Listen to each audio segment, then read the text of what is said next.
Welcome to another episode of Sips and Screams, where twin sister horror movie fanatics sip themed cocktails and discuss our favorites in the genre.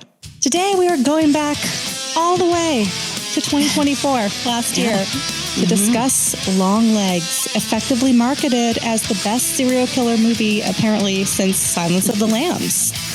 Written and directed by Osgood Perkins and starring just a fantastic cast. Oh, yeah. Micah Monroe, Alicia Witt, Blair Underwood, and yes, Nicolas Cage.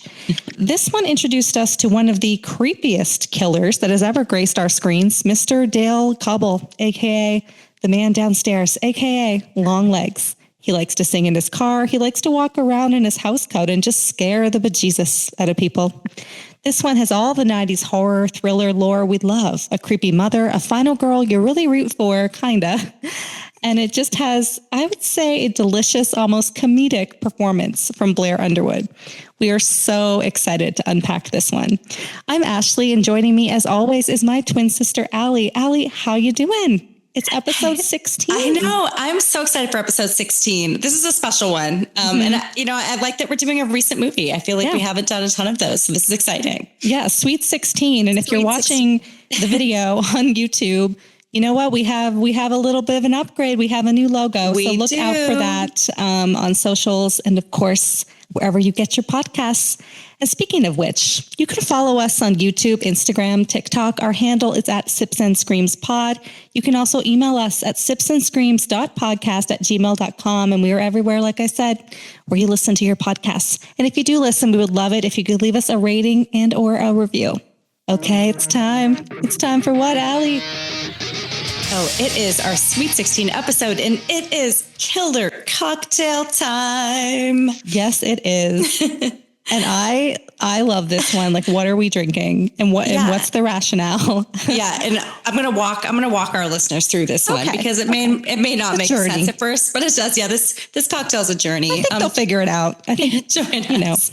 Okay. Well, we are drinking Blanco tequila tonight, and we are making our version of a skinny margarita, ranch water, whatever you want to call it. Yeah. But the key really is that Blanco tequila in honor of our main antagonist of the movie, Mr. Longlegs himself. He sure isn't the hero. No, I won't say yes. He's one of the more amusing parts of the movie. I'll give him that. But yeah, he liked to wear his white clothing and his white makeup, his white hair. Yeah. So this cocktail's in honor of him. And for those of you who've listened, tequila podcasts are fun. So we're excited about this. They sure are. What was our last tequila podcast? Do you remember? I do not. No, I don't remember either. I guess it was that good. The cocktails were that good that we don't remember. Listeners, which one was it? When did we drink tequila last? All right, let's do this. Ash, you ready? Do you have I have my cocktail. I'm ready. I'm pre-mixed. All right. We are shaking it. I got lots of ice in there. I have some Esplanade. I have some triple sec and some lime. Oh, you do have triple sec. Okay. Yeah. Mine's just lime and Casamigos Blanco. Well, I have a real margarita. Well, okay. I'm not a triple sec fan. Pour that in. It's not great, but it is how you make it. Yeah. And as always, I will be topping mine off with some Topo Chico. I picked up this strange, what is this? Fever Tree Premium Club Soda. Oh, wait, Fever Tree is good though. No, Fever Tree is good. Oh, great. I'm in for a treat. It's not for a treat then. It's not Topo Chico. It's not. Sure. Well, you're a Topo Chico snob, so we need a sponsorship, I think, from Topo. Or maybe Fever Tree. Come on, Fever Tree. You guys can go against each other. Get in there. Who wants to sponsor us? We will talk about it on the pod. Okay, let's drink these. Cheers.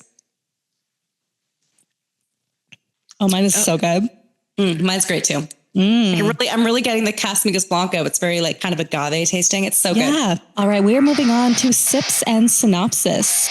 Allie, why don't you take it away and tell us about the plot of Longlegs? I am so happy to. Before, as always, going to take a little sip of my ranch water margarita. Mine's so good. Tequila is just a fun drinking. It is. This is going to be a fun one, Ash. I'm so excited about this podcast. It makes me happy. It makes me happy too. Okay, we are going all the way back to 2024 for this one. So 2024 Longlegs came out. I think one word, Longlegs. Longlegs. I know. I definitely misspelled it on our Not long legs. Long legs. Yes, that's the name of Nicolas Cage character, the antagonist of the movie, Longlegs.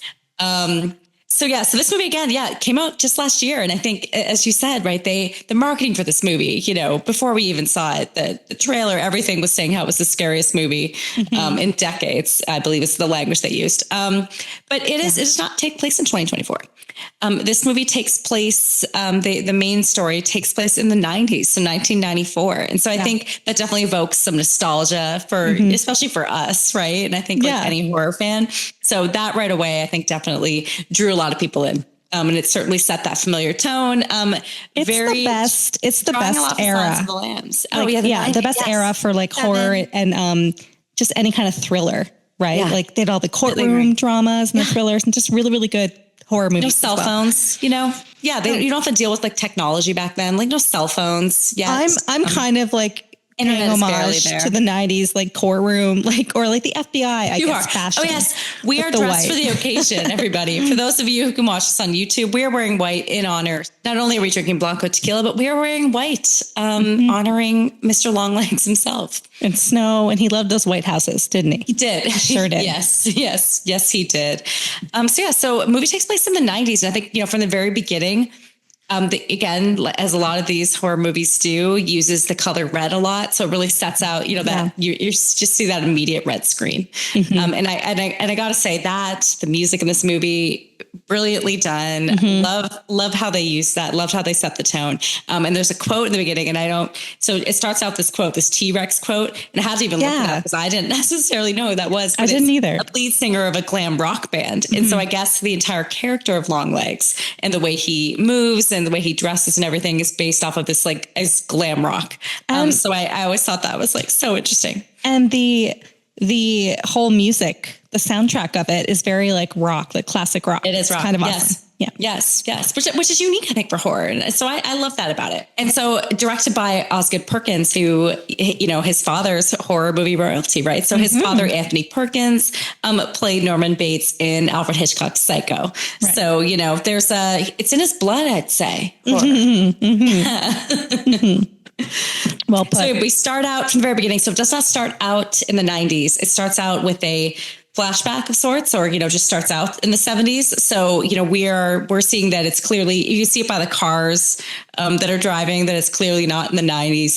It's earlier than that. So we see this car driving up to this old White House, and we see a little girl is looking out the window of this house. She's looking out. She sees this station wagon drive up to it. She looks, she seems skeptical, right? She's like, stranger danger. I mean, even before that was a thing, but she certainly seems to know that that's not, that car shouldn't be there. So I know a lot of people that had that exact station wagon growing up, so you wouldn't necessarily think it was a stranger danger.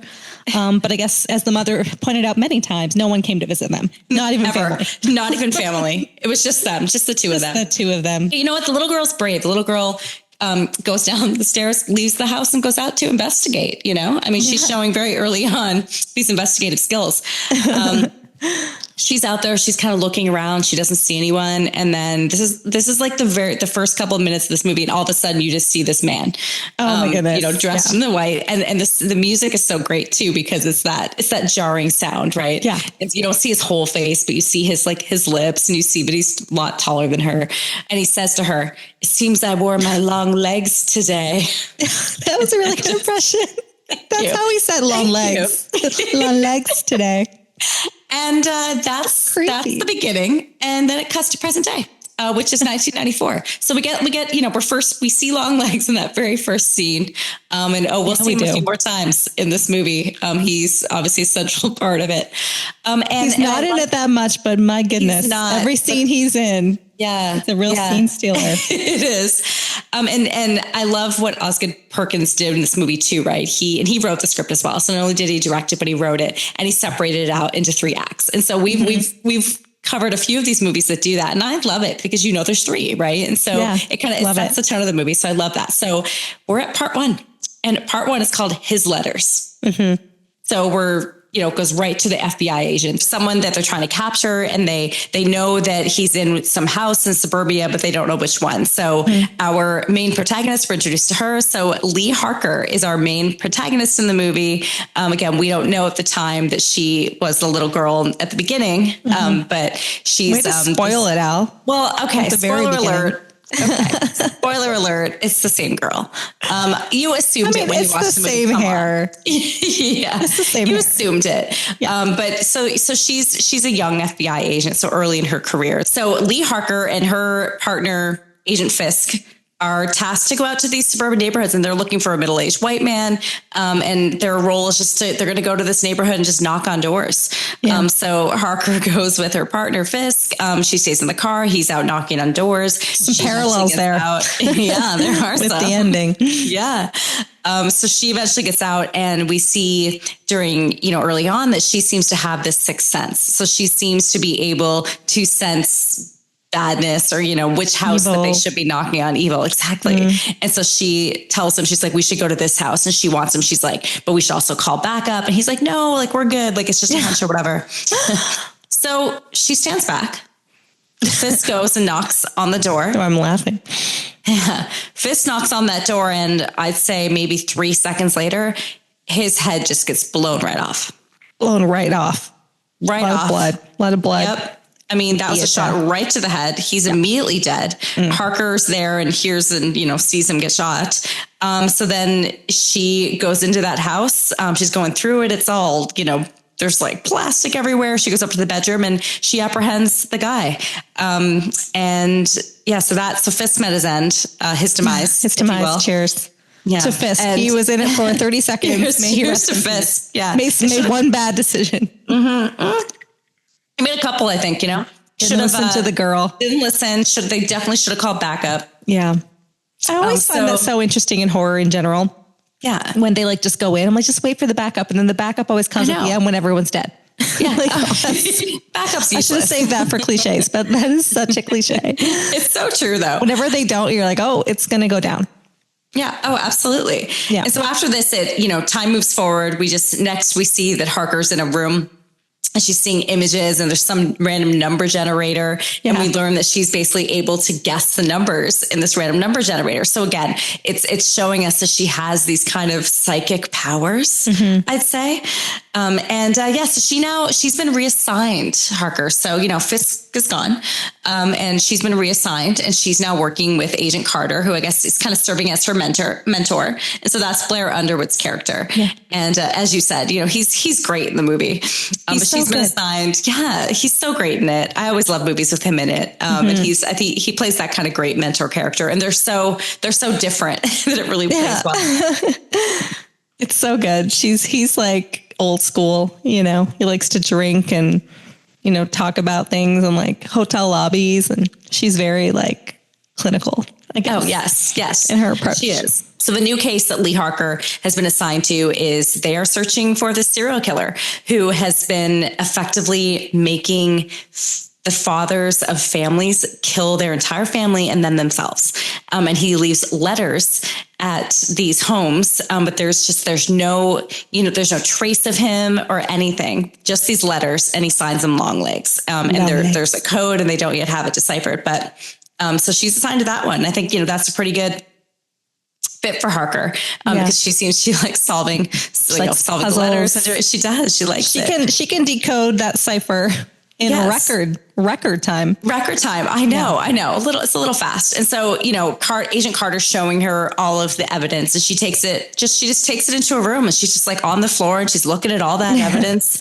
I think for hours at a time. Yeah. And we learn too that all these victims are the victims and the families that are dying. Someone has a birthday on the 14th of the month. And so there's dates that are involved. So it seems like all of these families that have been killed, that there's a connection there. Parker's been in this room for, I think what seems to be hours, right? Just digesting all of the evidence. Agent Carter comes in and he tells her that, that they're done for the day. And he wants to go get a drink. Yeah. And she's like a goody two shoes, I guess. Right. But she's like, I don't drink. And he's like, you don't drink, I'll drink. you'll tell me things. You'll tell me things. Exactly. Well, you tell me things. So yeah, she could be as like dating. the mentor. Yeah. Like the mentor piece. He was mentoring her, but she was like solving everything and telling him. Right. Yeah. There's theories, and we can talk about that later too. There's theories, right, about her. And I think it makes sense once you get to the end and you kind of, or if you're rewatching it, a lot of that makes sense. So they go to a bar, they're drinking whiskey, or not they, apologies. He's drinking whiskey. She's sitting there and they are talking about the case. And so she thinks that, they learn that forensics has no evidence of anyone else in the house. Yeah. So they know it's Longlegs. He's the one leaving the letters, but there's no evidence of it. And so she thinks that he must have an accomplice. So after a few drinks, Harker drives Agent Carter home. And they get to their house and Agent Carter invites her in, and it's pretty granted. This is late at night. What happened to his car? He just left his car at the hotel bar. I'm assuming. Was he going to go back for it? I don't know. Or maybe maybe it's at work, Ash, and she drove him to the hotel bar. Yeah, but she says all drive. Yeah. Right. So he drove her car. Or was it his car? I'm not sure, but she got home later that night. How was she going to get? Okay. I digress. I thought it too. You think I didn't think that when I was watching this movie? I was like, what? How does this, logistically, how does this work? So, but she gets invited in and she doesn't want to go. She's like, do I have to? And then Agent Carter's like, yes. So she goes in, she meets Agent Carter's wife and his daughter, Ruby. And we learn, she goes, again, the daughter invites her into her bedroom. We learn also that had pigtails.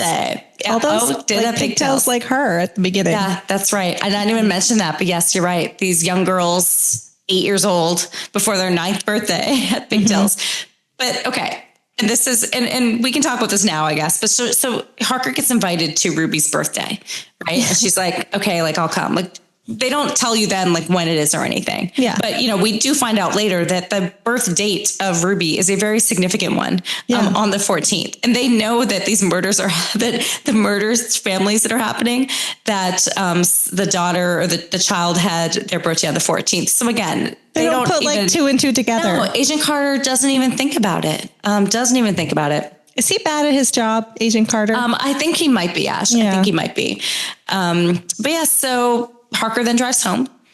Again, this is a long night for Harker. So she gets home and she doesn't go to sleep. She's eating cereal and she's just digesting, again, all of the evidence about Longlegs. Right. And we see that she lives in this kind of log cabin house, I guess. A beautiful log cabin house. It is beautiful. How do you afford that? FBI agents, their salary, I don't think they get paid a lot, but that was a beautiful. It is beautiful. Homemade log cabin. You know what, Ash? They don't get into it. But Harker calls her mom. So we learned, she is a mom. And they're chatting and it's a real awkward conversation. Even in that early conversation, we learn that Harker's mom was a nurse. Awkward. She used to be a nurse. She says her prayers. It's all so awkward. Yeah. And then Harker hears a sound in her house. And then there's this knock at the door. And so she lets her mom go. And then she goes to investigate. She's not shying away from that. She heard a sound in her house and she's going to go. She grabs that gun and goes. Yeah. Yeah, she does. Yeah, she does.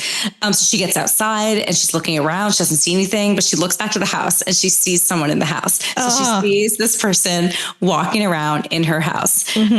So she goes back to her desk that she was at before. And there is a letter on her desk addressed to Lee Harker. And it says, do not open until January 14th. Yeah. Which we later learn is her birthday, right? Or not her birthday. Is it her birthday or is it Ruby's birthday? I'm confused. I think it's her birthday. Her birthday. Okay. Yeah, it's her birthday. But okay. So my whole thing with that, she knows that someone was in the house and then she sees the letter. She immediately sits down and forgets about the person in the house. She's done with that now. She's just going to open up. It's a cipher. Yeah. She's done with it. She's like, I need to decode this right now. Yeah. And she does decode it. She decodes it. And then that allows her to decode all the other letters that he's left. Yeah. But I'm like, I wouldn't just sit down and the way they were framing it, and you can see everything in the background. You're just waiting for Longlegs to come back. Oh, you are. You're definitely waiting for it to happen. But she wasn't concerned. She just sat down and was, immediately distracted. But I think again, when you learn the truth of the movie, it kind of makes sense, right? Yeah.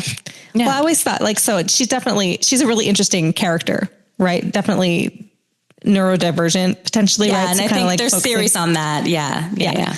But a great character. But yeah, she had quite the night. She didn't sleep at all. She did. And she immediately, she gets called by Agent Carter to go I'll back be right there. Yeah.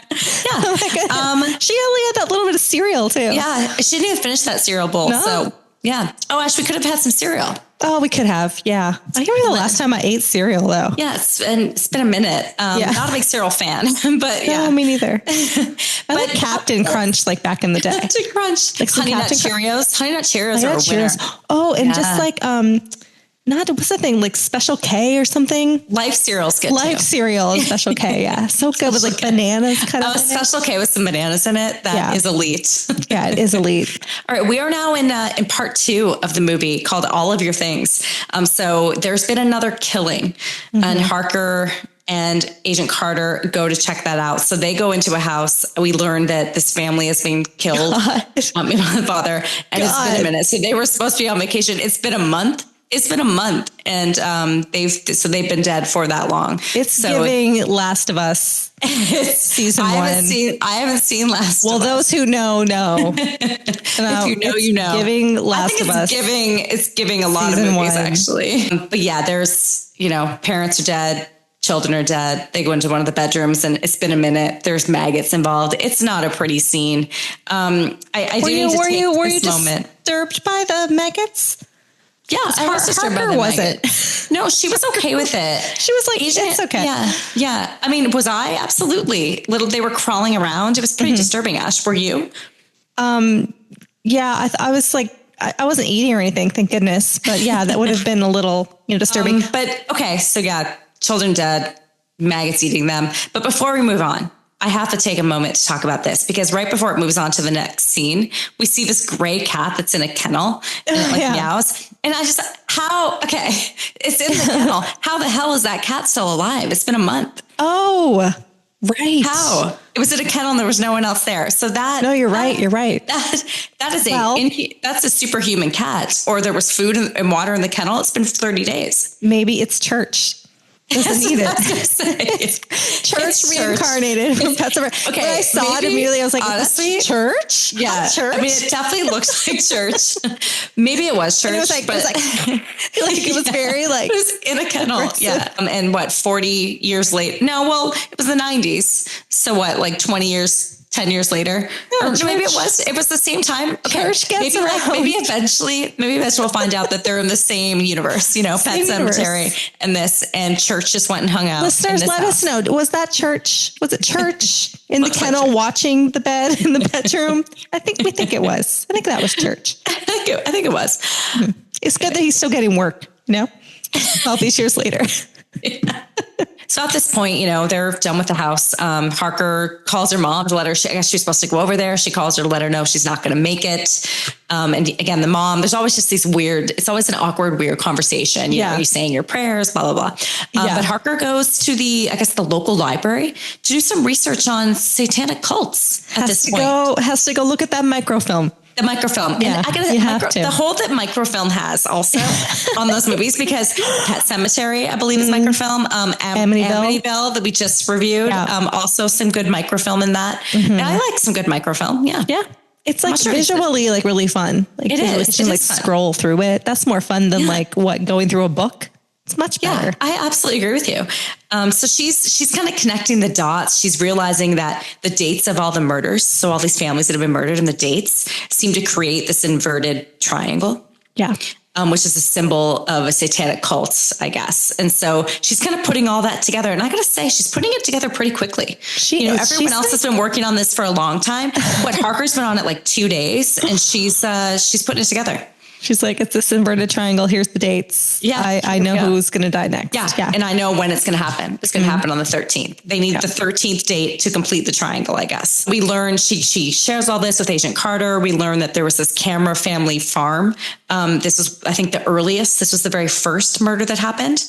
And she's learning that a lot of the murders seem to happen, I guess, 6 days before the 14th. So there's some birthday of the 14th, and the murders are happening a few days before then. So again, kind of another clue in everything that we eventually learn about these murders. And they actually know that the daughter from this family that was killed, that she actually survived the attack, and she's currently being held in a psychiatric hospital. Yeah, that's right.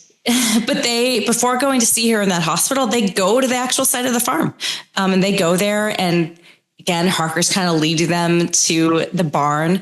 X marks the spot, and they go into this barn, and they eventually find this doll. Well, they find this. Oh my goodness. And they open it up, and it is a very lifelike doll that looks basically exactly like the little girl that was killed.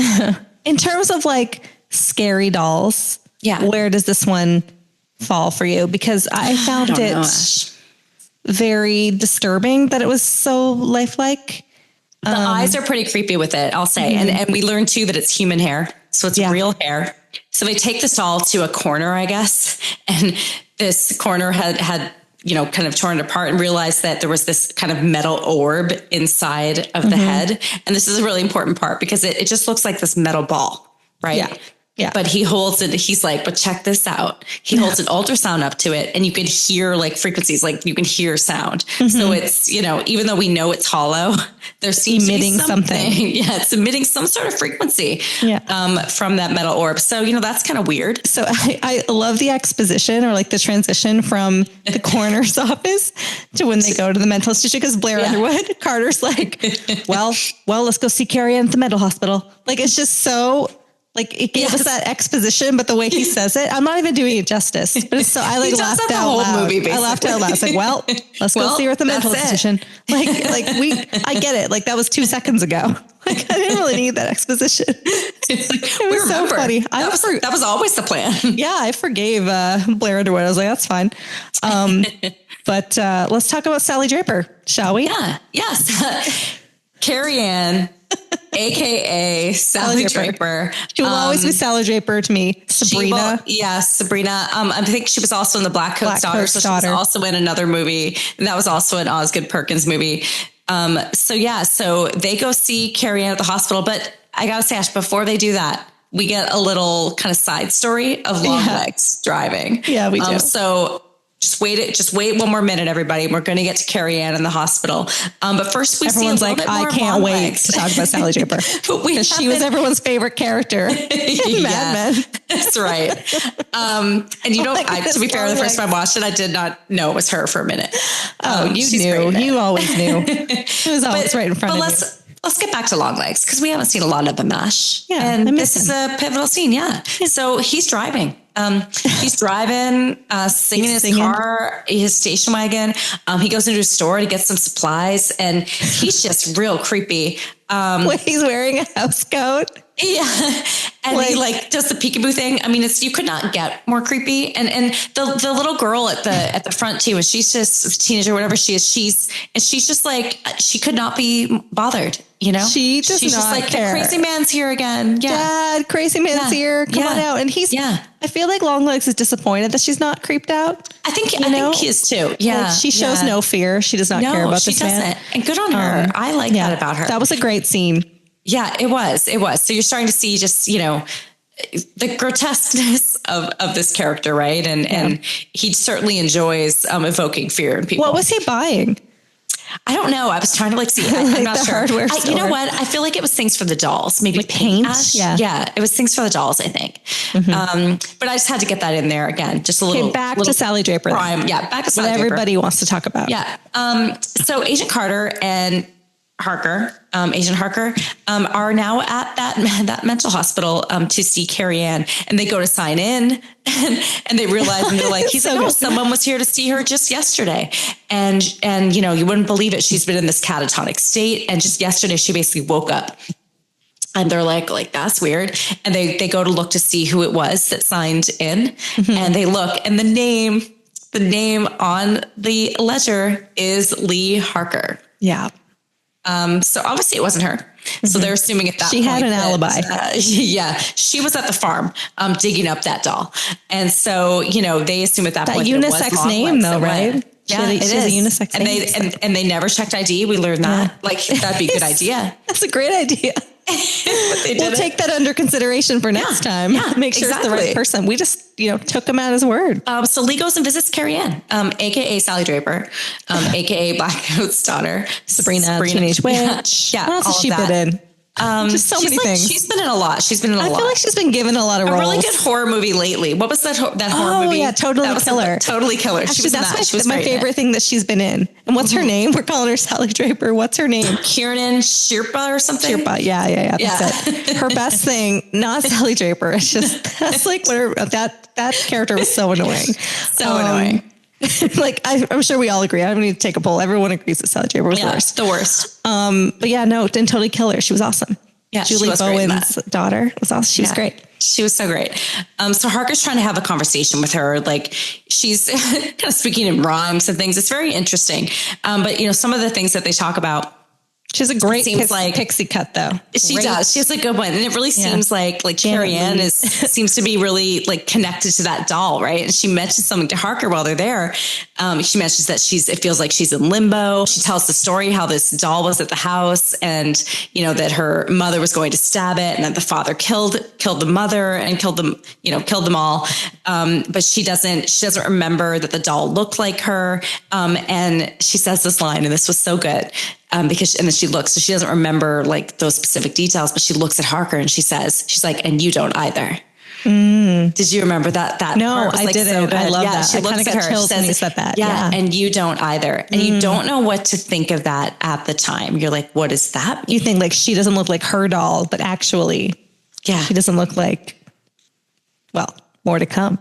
More to come on that. More to the end of the movie, but that's some foreshadowing of what's to come, certainly. But yeah, and it seems almost like Carrie Ann is possessed by something, right? She's saying like she talks about the man downstairs, and she basically would do anything for him. Peaches a lot. She does. She's like, she does say Peaches quite a bit. Okay, so now Agent Carter and Agent Harker are kind of recapping what just happened, right? We know that Carrie Ann came out of that catatonic state when they discovered the doll. Harker seems to know a little bit about this and even mentions to Carter that, dolls have been used to control people. Yeah. Carter kind of is like, nonsense. And it's sort of questioning why once Harker came on the case, they were able to kind of figure a lot of these things out. Yeah. Like boom, boom, boom. Yeah. Like all of a sudden. Bunch of wins. Yeah. And so, we learn, and Agent Carter tells Harker that back in the day that her mom had actually made a call to the police saying that there was a trespasser that fits the description of Longlegs. Mm-hmm. So that's, immediately when you're watching this movie, you're like, oh, that very first scene, like that is the little girl that's in that is Lee Harker. So Agent Carter tells Harker that she has to go visit the mom to see what she remembers. So she goes to the mom's house. It's almost like the mom is a hoarder. I would say definitely a hoarder. There were like multiple things in that house. Yeah, there was a lot in there. She was like going to make her dinner, utensils. Yeah, just everything kind of out. She kind of looks at the basement door. She seems almost transfixed on that. But again, goes back up to her room and she starts looking through things. So she's really trying to kind of spur some memories, I guess, from when she was younger. So and she's looking through them. Why in all these movies, why is as an adult, their childhood room so preserved? You know what I mean? Like, when you and I moved out, our parents immediately changed the room. You know what I mean? Like immediately, like they're not coming back. It's not like I went home to like my childhood room. Does anyone is that an actual thing? Like, do you actually go home and like you have all your like awards and stuff? I don't your think certificates. So. No, you're like when you were when high school or Backstreet Boys, like elementary, like things on the wall. Like I don't think so. Your Britney Spears CD with like your CD player. Like, is that a thing? Does what does your childhood, is it preserved or do your parents turn it into a gym? Like, I'm pretty sure that that's just for the movies, but listeners, let us know. So Harker, she goes up to the room. She asks the mom about like what happened back in the day. The mom's not telling her anything. But she alludes to the fact mom is that like comatose. Harker was allowed to grow up. Yes. So she makes comments about how Harker was allowed to grow up. And she's like, allowed. Harker's in the room and she finds some Polaroids and she's flipping through them. And one of them is, you know what? One of the Polaroids is Longlegs himself. Yeah. Yeah. So that very first meeting that she took, she was so startled and yet she still took a Polaroid. Like she did. FBI agent in the making. I know. I would just like freeze. Absolutely. But that photo turns out to be very important. So that photo allows them to start a manhunt and actually find Longlegs, so cops get out there and they find him pretty quickly. I'll say that too. Yeah. Longlegs, AKA Dale They Cobb. Find him? Do they find him? He finds them. He finds, what do you mean? Like he gives himself up. Oh, does he? So much to talk about. Oh, okay. Well, he's like at a bus stop. He's like at a bus stop. He wanted to be found. Okay. All right. Fair enough. He knew it was coming. Okay. I agree with you. This was all leading to this. I 100% agree with you on that. It was time. And it was all on purpose. Yes. So dude's like captured. 80 at this point, right? Is he 80? Well, yeah. 70? What would he have been? You're right. What is the age of Longlegs? He's like, I need to pass the torch. You know what I mean? I'm going to give myself up. Pass the torch. And that's what he did. So they pick him up. We learned there's some fantastic tape of him in the interrogation room. A great scene of the movie. And then Lee Harker herself goes down to speak with Longlegs, whose real name is Dale Cobble. And we learn that he's a devil worshiper. And, they talk. Hail Satan. Before he kills himself by smashing his head against the table numerous times. He says, Hail Satan. But that's not going to stop. That's him dying is not going to stop it. And he even says to Harker, you should ask your mother about it. Yeah. Those are his final words. Or was it Hail Satan? It was Hail Satan. He says you should ask your mother about it. And then it was Hail Satan. Hail Satan. And then Hail Satan. And now she just smashes his head about 20 times against the desk, and he meets his demise. I don't think that's what possible. A way to go. What a way to go. What a way to go. Possible. It's not possible. You would pass out before you killed yourself that way. It's really hard. Like your instinct is to not hurt yourself. That's why, like when you're driving a car, sit behind the driver's seat because your instinct is to, preserve yourself, save yourself. That's the safest spot. They're gonna try to hit the person. But maybe if you're a devil worshiper, the rules are a little different. Maybe you're like the pain is pleasure for him. I don't know. Maybe he's like crushing his skull. No, I agree. You would have passed out before that happened. But at this point, right, Cobble has told her basically there's an accomplice, so they know there's someone else, and Harker, is figuring that it has to be someone that these families were comfortable letting into their home. Yeah. So she's really figuring that out. Now we're at the 13th.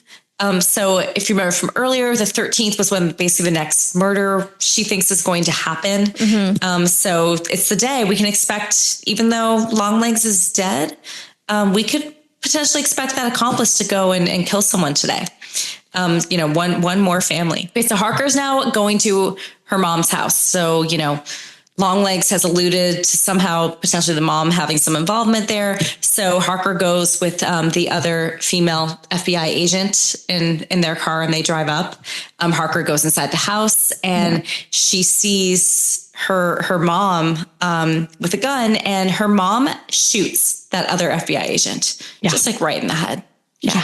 And you knew, it was such foreshadowing. You knew it was going to happen because Harker. You see it. No, when Harker was in the car, you always know what's going to not happen if they describe it word for word what they're planning to do. So Harker's in the car with her partner, the other FBI agent. And she's like, I'm going to go in, I'm going to question my mom and, take her in or whatever. And they're like, okay, yeah, good plan. That's not going to happen. If they tell you what's going to happen, that's not what you're visually going to see. That is actually a little tip for anybody. Watch rom-coms, watch anything. Yes. If they verbally give you the play-by-play, that's not what you're going to visually see. No. And vice versa. So that's how you know. So it's like a dead giveaway in movies. Ash, that is some amazing insight here. Not even think about it there. That's really good. You're like, well, that's not going to happen. Yeah. No. It's going to be the opposite that way. Yeah. So the other agent's dead. Harker saw her mom do it. She goes out now. I was questioning her mom, and she goes out and she sees her mom with a gun, pointed at a doll that looks a lot like Harker when she was a little girl. So Harker sees her mom shoot the doll, and then all of a sudden Harker passes out. We see that she seems like she's in pain in her head, and she passes out. And then now we learn some of the backstory there. So we learned that, Longlegs visited them back in the day and was going to kill Harker. As a little girl. And her mom made a deal with Longlegs that she was going to help Longlegs out. So she was going to basically serve as his accomplice and do the devil's work, I guess, and kill a bunch of people. And he would spare Harker. Yeah. But Harker was going to be under some sort of control. So basically that orb inside the Harker doll has basically been controlling her this whole time, allowing her not to see things, point her in the right direction. Exactly. So giving her those psychic powers, all of that. So now once Harker's mom shot the doll, that appears to have been severed. Yeah. So Harker wakes up. The mom's like, you're free now. Yeah. And she is, in a way. But yeah, Harker wakes up and she's in the basement of her mom's house. And we learned too that that's where Longlegs has been living. So he is the man downstairs. He's been living in the basement, just building these creepy ass dolls. It's like a nice little, like, downstairs apartment. Yeah. So the man downstairs was very, I'd live there. Like, not too bad, a little Airbnb. Yeah. The man downstairs was very literal. Figurative and literal. Very literal. You think it's like, and someone saying like the devil. The devil? No. He literally lived downstairs in Harker's house growing up. But yeah, so she wakes up, the phone rings, she goes upstairs, she answers it. Wait, and it's I need to say one thing about this phone. Please. Remember back in the day, like now you call someone, it rings like 5 times and then it goes to voicemail. Back then, because I remember this growing up, the phone would just ring and ring and ring. That phone rang, I think, like 30, 35, 40 times. There was no end in sight. And she goes up and I'm like, they were so patient. They sat there like, oh, maybe she's downstairs. But it rings. Who do you think it was? Longlegs? What? The devil. Yeah. I think the devil's got some patience. I mean, the devil has some things in mind. He's not going to wait for the answer. But the fact that it mechanically kept ringing, you're like, dear God, hang up. And he says, wait, so she picks it up. And what does he say? So it was ringing for longer. All right, it's ringing. It's ringing for minutes on end. She answers it though. Okay, Lee Harker answers it. She answers that phone, and it says, "You're late for the birthday party." She's like, "Well, I got to get there." So she goes out and her car has the dead body in it. Yeah. So she goes to the only other car left on the property, I guess. Her mom has been gone.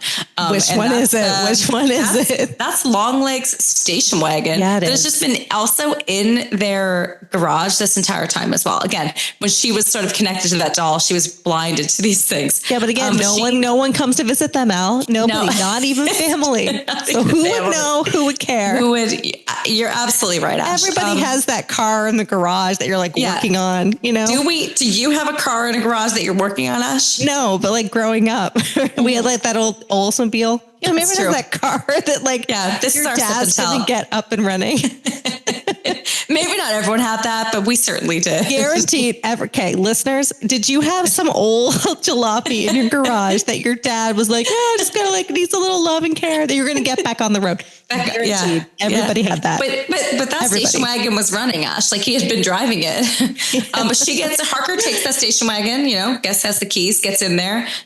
There's some, parallels between how she's driving it and how Longlegs drove it. Yeah. She goes over to Agent Carter's house for Ruby's birthday party. She gets there. Come on in. What a birthday party. She is welcomed into that birthday party. We learned that, Ruby's already opening up her gifts. Yeah. And she gets in there. And who's there? Who's there, Ash, when she gets into the living room? Mommy's there. Mommy Dearest is there. Her mom dressed as a nun or Mother someone Teresa from clergy. Yeah. So, as Longlegs accomplished, she would pose as someone from the church and bring this doll saying, before these kids' birthdays, saying that it was a gift from the church and they won it. And they would let her come in and they'd open up that doll. And that doll's like creepy. So they open it up and this kid Ruby's transfixed on it. Yeah. Right. And Harker's trying to tell Agent Carter that that's my mom. She's Longlegs' accomplice. This is not okay. And they're acting weird. He's being short with his wife. They're going in to get the cake. He goes in and then she's not coming back. He's like, but he says that to her. He's like, oh, let's go get the cake and then we'll come back. He's like, no. He's like, no, you're not. I'll be back. You won't be. You won't be. She goes anyway. You're going to be dead in the kitchen. Agent Carter and the wife go in to get the cake. And he just stabs her a few times and she meets her demise. Yep. He comes back out with the knife. In the living room at this point, it's Agent Harker. It is Ruby. It is the creepy Ruby doll and the mom. And he gets back out. He's got a knife. He's going to attack her. Harker shoots Agent Carter. Yeah. She takes him out. She has a really good shot. She does. She's great. She's an FBI agent, Yeah, she's trained. A great she's shot. Good. Yeah, she's great. The mom at that point, she wants to get out of there, but the mom doesn't want to let that happen. She goes to attack Harker and Harker has to shoot her own mom. And again, great shot. Shoots her right in the head. Bullseye. Bullseye. Yeah. bullseye in the head, shoots and kills her own mom. And at that point is like, Ruby, we have to get out of here. But before then, she does try to shoot that doll. And it's a little ambiguous kind of what happens there, but she's not able to do it. That doll is not killed, and that's how the movie ends. And so what's left? We've got Harker, we have Ruby, and the doll is there sitting on that couch as well. And that is Longlegs. Oh, yes. Bravo. Yeah. Hail Satan. We get one last Hail Satan. Hail Satan. Hail Satan. And him singing Happy Birthday. Nicolas Cage singing Happy Birthday is amazing. All right. So let's talk, just little behind the scenes tidbits for Longlegs. I mean, the first one, obviously, I didn't know this. You actually told me this when we watched it. Micah Monroe, she looks really familiar. She's the heroine from It Follows. I know. And we have to cover It Follows sometime, but I know it. She looks very different in it. Yeah, so different. And like just a totally different, she's a really good actress because it's a totally different character. She's really good. And then, so Alicia Witt, who plays the mother, I thought she looked so familiar. You know who I thought she looked like? I thought she looked like the teacher from Wayward Pines. And I looked it up. I'm like, no, it's not her. But she was in Twin Peaks, which is like similar to Wayward Pines. She was in Twin Peaks. She kind of looks like Julianne Moore too. She does. Yeah. She kind of looks like Julianne Moore. Oh yeah. Twin Peaks. So she was in Twin Peaks, which is like, the sister to Wayward Pines. Yeah. And then we talked about the director, Osgood Perkins, and he's like horror. He will be like a horror legend. I think he did Black Coat's Daughter. I Am the Pretty Thing That Lives in the House. Right. And he actually, all of his movies have that kind of strong female final girl. Yeah. Right. A really strong female character. So, and he actually, do you know he was an actor? Yes, I do. You know what movie he was in? I do. He was in the very first Legally Blonde. Yeah. Who was he though? I'm sorry. He was the friend. I forget his name. What was his name? I don't know. He was the nerdy guy. He was like the nerdy friend at Harvard. Yes. Al helps him like get a date. Yeah. Which is crazy. He doesn't look at all the same as in that movie. So I was so surprised to find that out as well. I was really surprised too. And so just in terms of like him coming up with the idea, I mean, he was inspired by all the greats, the horror movies, like Seven, Silence of the Lambs, all that stuff. But the idea was actually the central theme was from his own childhood. He was the son of Norman Bates himself, right? Anthony Perkins. Right. But I guess his family life growing up, like there was just a lot of like childhood kind of lies, things that your parents tell you to kind of protect you. Yeah. And he didn't carry that over into his own father role. He didn't really lie to his kids, but he thought, what if there's this idea where the mother's doing that to protect her child? Yeah. So that was kind of the original idea. And then we have to talk about casting, right? Because I'm like, Nick Cage is like a horror villain or like a horror, character. Is so odd. It's so strange. It is odd. You would, I don't think I'd ever like pick that. Yeah. Yeah. But I thought, I'm like, okay, he couldn't have been like the first choice. Like he was the only choice. It was him. That was it. He worked on the character with the director for like 2 years or something. Yeah. He worked really hard to get the voice right and to get everything right. Yeah. And he doesn't have a ton of scenes, like you said, in the movie. And he like steals them all. And like his mother has schizophrenia. So he was like really kind of, it was really personal to him in terms of, mental illness and what that can do to someone in that parent relationship.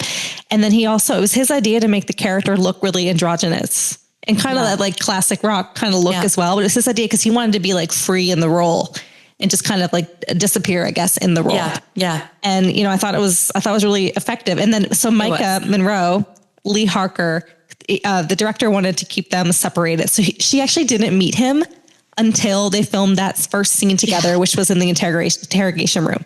Yeah. So she goes in and she's crazy. Like, I didn't know him for the first time. Like. Yeah. And she's like, oh my God. And they had like heart monitor, a mic on her heart, and like her heart rate went up so high because she was so freaked out by the character. So I thought that was really, really cool how they did that. And it was like palpable. Oh, it was. In more ways than one. And imagine like in person too, like we saw it on the screen. You're just like so disturbed by it. And if I didn't know that it was Nicolas Cage, I don't think I would have ever guessed that. Would you? I don't think I would have. I mean, like the makeup and everything and like the voice, everything about him was really good. And I love, so he's this devil worshiper, in the beginning, there's a lot of like really great, like classic rock music, but the very first song that they play does have Judas in it.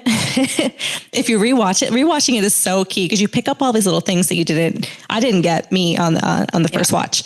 But it kind of like foreshadows the whole movie. It says like Judas when he's like driving in the station wagon. It says it. So the whole devil thing is pretty foreshadowed. The only thing I wanted to add was that it taking place in the 90s was a choice, right? So he definitely wanted to evoke that Silence of the Lambs esque, nature. So that was a choice. And also the year of 1994 was also a choice so that he could have Bill Clinton on the wall as the president. So I thought that was interesting as well. Instead of having 93. I remember I saw that. I'm like, okay, now I'm like thinking, when was he president? Okay. And then you see his picture a lot in it, right? And then they have the Nixon. I guess they had Nixon in like the older years. Okay, we're moving on to Screamometer. Okay, I'm very excited to hear your Screamometer on this one, Allie. What are you giving? Are you? Longlegs. Yes. I'm waiting with bated breath, sipping my tequila. Well, you're going to wait for just another 2 seconds while I have another sip of my cocktail. She's really building this up, ladies and gentlemen. Yeah, it's got to be good. Well, all right. This movie, I have thoughts on this movie. I'm a horror movie fan. I love horror movies. I want no one's saying you don't love horror movies. I want to cover horror movies that I love. I love talking about them. I love everything about it. I got to say, this movie, it was a rough one for me. There were some parts that I enjoyed. It was a rough one to get through the first time. It was a rough one to get through the second time for me. This movie is not on the top of my list at all. In terms of overall movie, in terms of scares. Oh, yeah, I'm giving Longlegs a 2 out of 10. Longlegs gets a 2 out of 10 for me. Not scary at all. Also kind of hard to follow and a little, they lose some things in the script for me. Yeah. I'm enjoying talking about it, but yeah, 2 out of 10 for me on the Screamometer. Screamometer. Okay. You know what? We are going to disagree here, and I'll tell you why. You are going to give it higher? Yes. So we watched this, I think, last year, like Thanksgiving or something. Thanksgiving. I definitely felt, I was like, I don't know if it's worth all the hype. Upon rewatch, I noticed all these things. I thought they set the tone so well. I found it eerie, just thinking about it. You're like, oh my God, this is crazy. And just all the little homages to the old movies.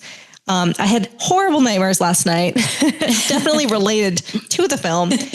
So just in terms of setting, and it had a few scares, just some really eerie moments. And I loved the character. I love Longlegs. That was such a good killer. Yeah. So I'm giving it a 6 out of 10. No. You made a 6 out of 10. Oh, Ash. Yeah. That's my Screamometer. It's written in stone and you can never change it. That's it. Well, my 2 stands. I think I could watch this movie 5 more times and it might go even lower than a 2. I think I liked it less the second time around. Is what I will say. I think it was the perfect mix between thriller, horror, and comedy. I laughed. I thought it was fantastic. Give me Friday the 13th. Give me Halloween any day of the week over this. You know what? I respect your Screamometer choice. I really do. I am a little more forgiving. I liked it. I really liked it. Okay, it is time for Sip and Tell, where we discuss our personal experiences related to the content of Longlegs. I cannot wait for this one. Yeah. What have you got, Al, in terms of your personal experiences related to this movie that you love so much? I watched this movie and I was like, damn. I have a good one. And it is, I'll set this up. It's difficult for me to even talk about actually, but I'm going to share it. Yeah. I'm going to share it with you and with all of our listeners today. So speaking of maggots in the movie, oh no! I'm gonna take you back. No. This is probably, I don't know. I want to know this? A while ago. Yeah. Yeah. I'm not sure you want to know it. I'm not sure anyone wants to know it, but I thought of it. So now everyone's She's disturbed now. We all have to be disturbed. Now everyone has to be. Okay. So every time I see maggots, I think about this moment that I experienced. Oh no. This was years ago. I was living in Boston. I was at an event. With some friends, and it was some sort of event, and they were giving away candy at the event. And so I took some, little candy bars. It was around Halloween. I was going to enjoy those later. Quite excited about it, actually.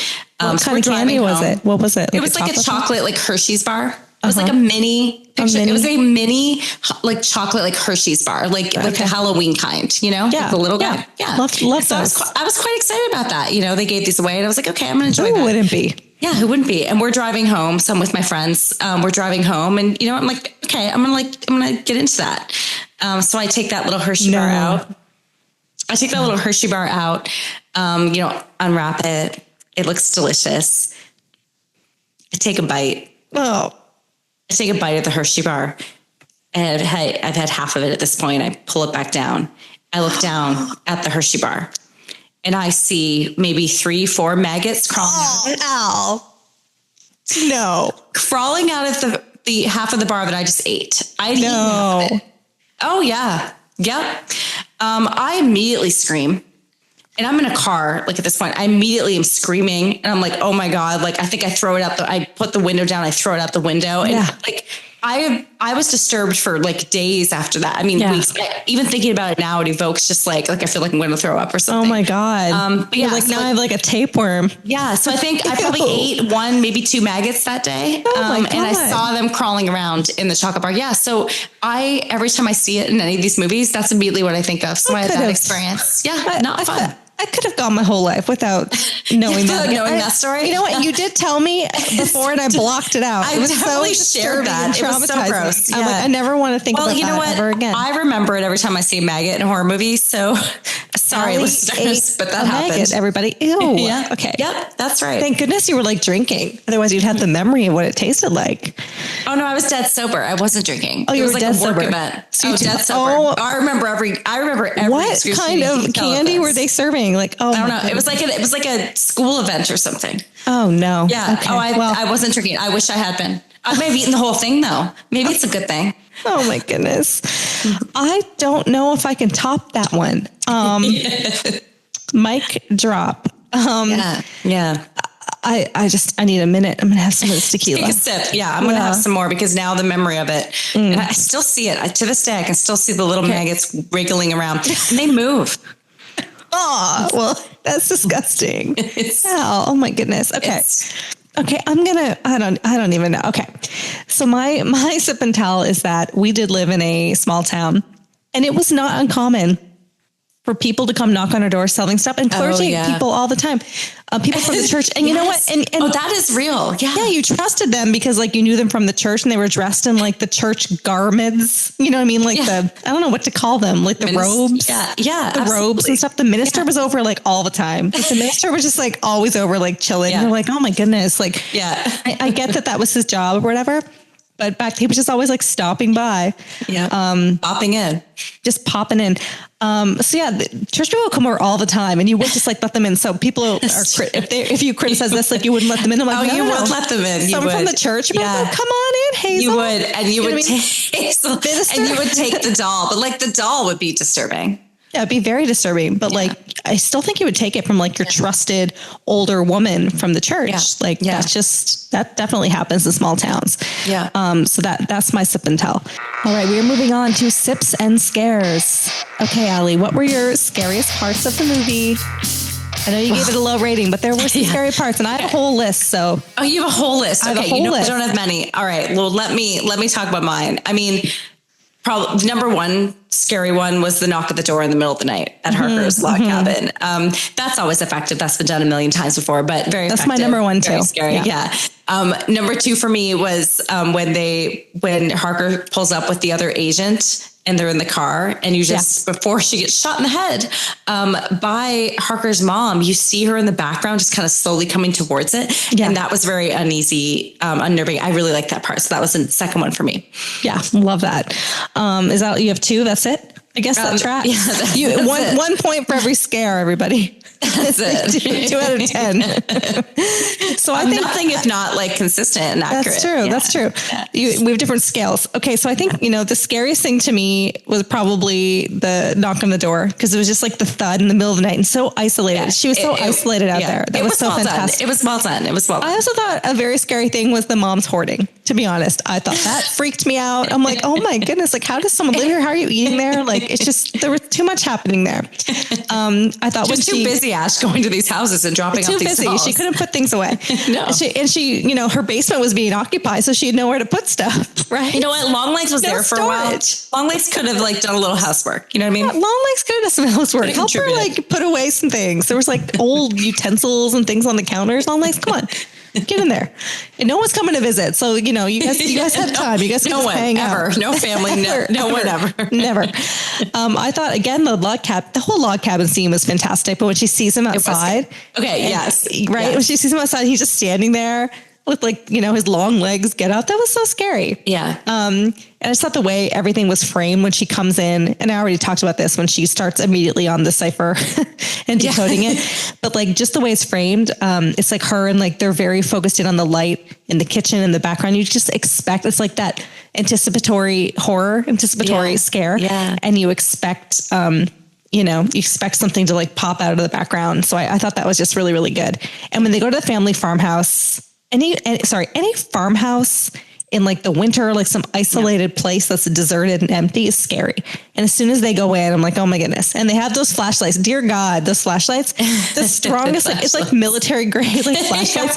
Like they always have those But she almost like knows where she's going to. And I thought, just the beginning scene, right? When he goes down, like I forgot my long legs today. And there's like, and it's like the jarring thing, that whole, and it goes long legs. Like that whole scene in the opening was scary. Like it makes you like your heart jump. I thought it was so good.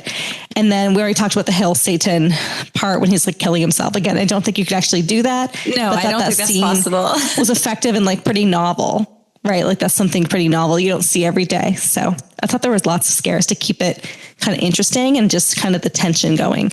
And I think it was perfectly mixed with that tension, scares, and like tons of comedy. It was funny. Like there was a lot of comedy. Like the characters, the acting was great. Yeah. It was really, really good. So I enjoyed it and thought there was enough scares there for sure. All right. We're moving on to cliches and ripoffs. So what were the cliches? What were the ripoffs of Longlegs? And there's a few. Yeah, there are a few. I mean, we already talked about, one of the biggest scares in the movie was that knock on the door. And that's been done several times, right? Mm-hmm. But I think it was very similar to how it was done in Strangers. Episode 2, everybody. Go back to episode 2. We talk about the strangers and that knock at 3 a.m. It definitely reminded me of that. It was very similar. Yeah, absolutely. And, we talked a little bit before about the Silence of the Lambs. I mean, even it was so... The whole thing was Silence of the Lambs. But he admits that though. But Oscar Perkins admits that he wanted to evoke nostalgia so that it would get people interested and go out to see it. Because even like the trailer, when you first watch it, it was very like Clarice. It was very the same thing. And even the relationship between Lee Harker and Agent Carter was like nostalgic for like what the relationship they had in Silence of the Lambs as well. Yeah. And even the wardrobe. The voice. Yeah, the wardrobe, the voice. Her voice was the same though, right? Lee Harker's voice was very similar to Clarice's voice. Very similar. I think that was like a choice. That was on purpose. Yeah. That had to have been. Yeah. The biggest one, I mean, this was totally inspired by it, but Seven. Yeah. Right? So the whole John Doe, when he gives himself up, and apparently Cage's character, Longlegs was inspired by John Doe from Seven. Right at the end, he's like, officer, I'm here. Like he puts his hands up, he gives himself away. That whole scene was exactly like almost like shot from Seven. Oh, it was. It's just them going to the scenes and like the biblical. Yeah. And when he found like the kind of similar to like the gluttonous, the sloth scene, like when they found the kids in that bed was very similar to that sloth scene in Seven. Yeah. And there was maggots in Seven too. There were. So we should do Seven. Seven's like a horror, right? Similar. Yeah. We'll do Seven. I will be very excited to do Seven. And I think the use of the dolls in general, right? I think this was a very unique use of the dolls, I think, but we've seen a lot of horror movies where dolls are a big part of it. I mean, obviously Chucky, the Amityville stuff as well. But I think, dolls and horror Annabelle. movies. But Annabelle. But it was used in a different way, I guess, right? Like to control. It was unique. That was unique. Yeah. And the doll didn't come to life. It was just like, just a vessel to transmit the orb. Mm-hmm. And you didn't say it, and I'm so excited. I haven't talked about this movie in a really long time. And it's like literally my favorite movie of all time.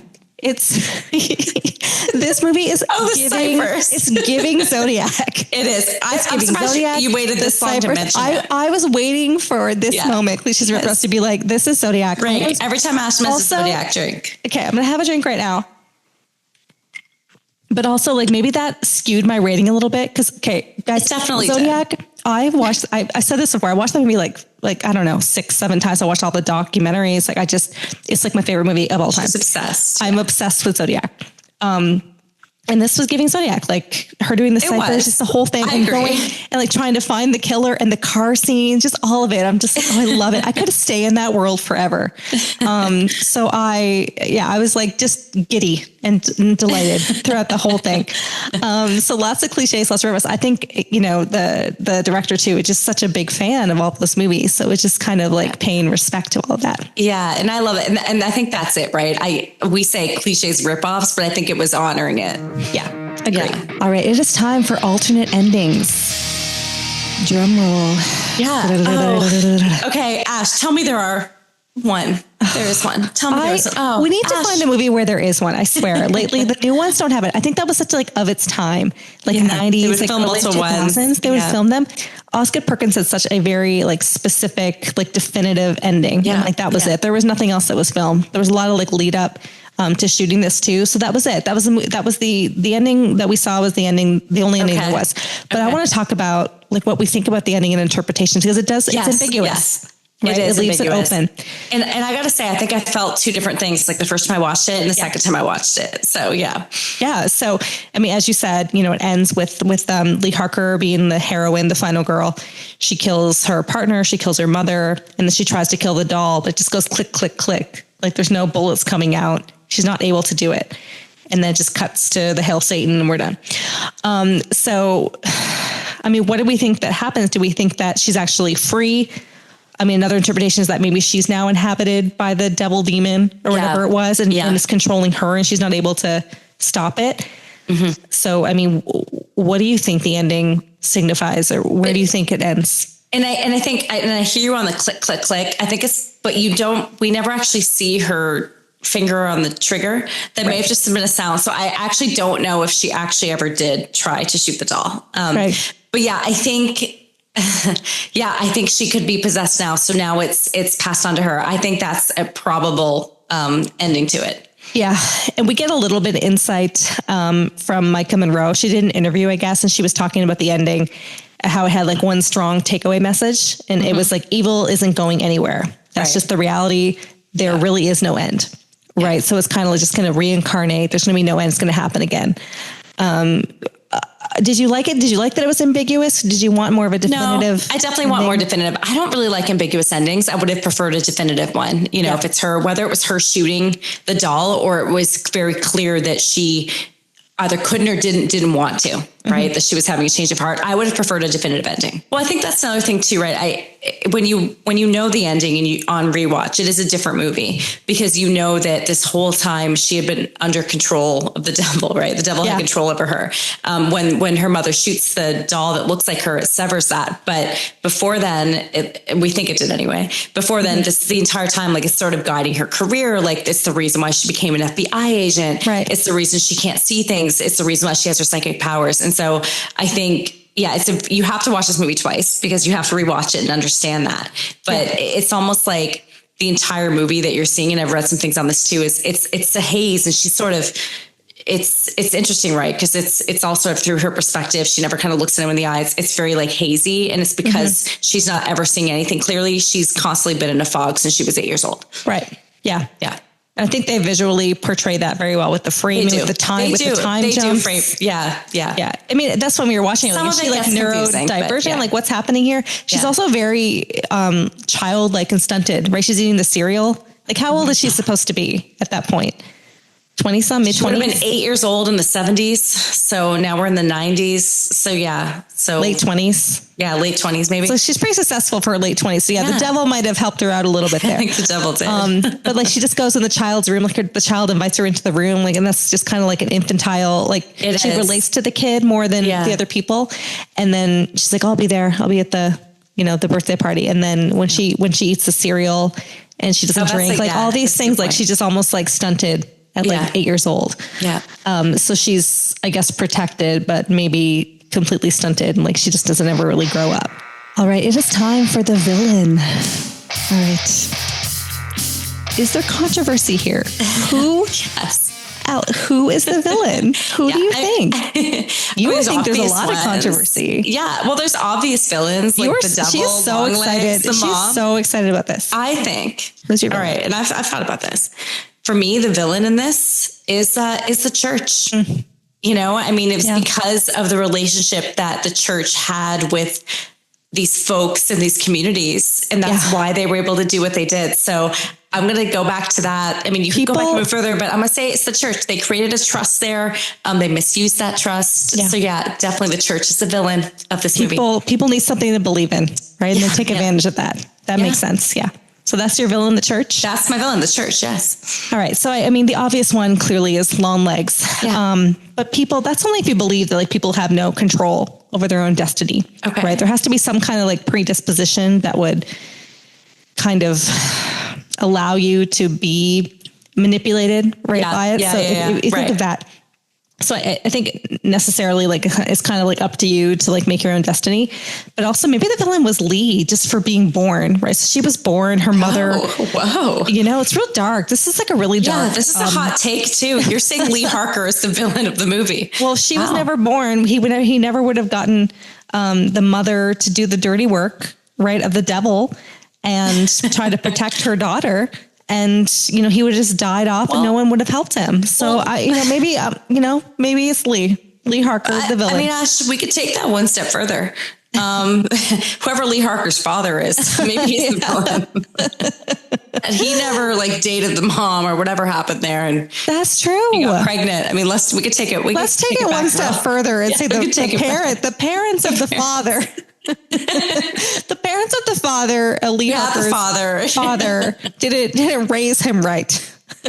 He impregnated the mother and then just left. And we never knew what happened. We do never find out what happened to the father, right? No. And there's no aunts, uncles, cousins. No one's coming by. We don't even know what city this is in. What city is this in? Apparently, it's Oregon. Apparently, it was filmed in. So it's filmed in Vancouver. It's just like some it was filmed in Vancouver, but apparently it's supposed to be some like town in Oregon. Yes. Okay. Oregon. All right. Well, Pacific Northwest. I do enjoy that area. Yeah. All right. So I think the villain's really up for debate. I almost like feel bad. I love Nick Cage. No. I just loved him. He's kind of a sympathetic character. He kind of is because he was like bullied for his appearance and he was always getting the plastic surgery, I guess, to like please people or the devil or whatever. He kind of is a sympathetic character. He never had a job. Like he couldn't pay. Like, was he paying rent? Do you think? In that basement? He certainly wasn't doing any chores. So I don't think he was. No, but he could I guess he could afford gas for his car. Like what were his expenses? I mean, the mom must have been subsidizing Longlegs life, right? Yeah. Everything that he did. Yeah. I don't know. It's hard. I think it's Nick Cage too. It was somebody else, but he brought such like comedic, just delightful energy to the role. I don't know. He did. It's like Anthony Hopkins in Silence of the Lambs. I'm like, I like him. I don't know. I don't know what to tell you. The devil works in mysterious ways. So yeah. He sure does. Well, that's going to do it for Sips and Screams episode 16, Longlegs. Thank you so much for joining us and listening today. Join us next time as we sip on more themed cocktails and discuss the good, the bad, and the truly terrifying of our favorite horror movies. Cheers. Cheers.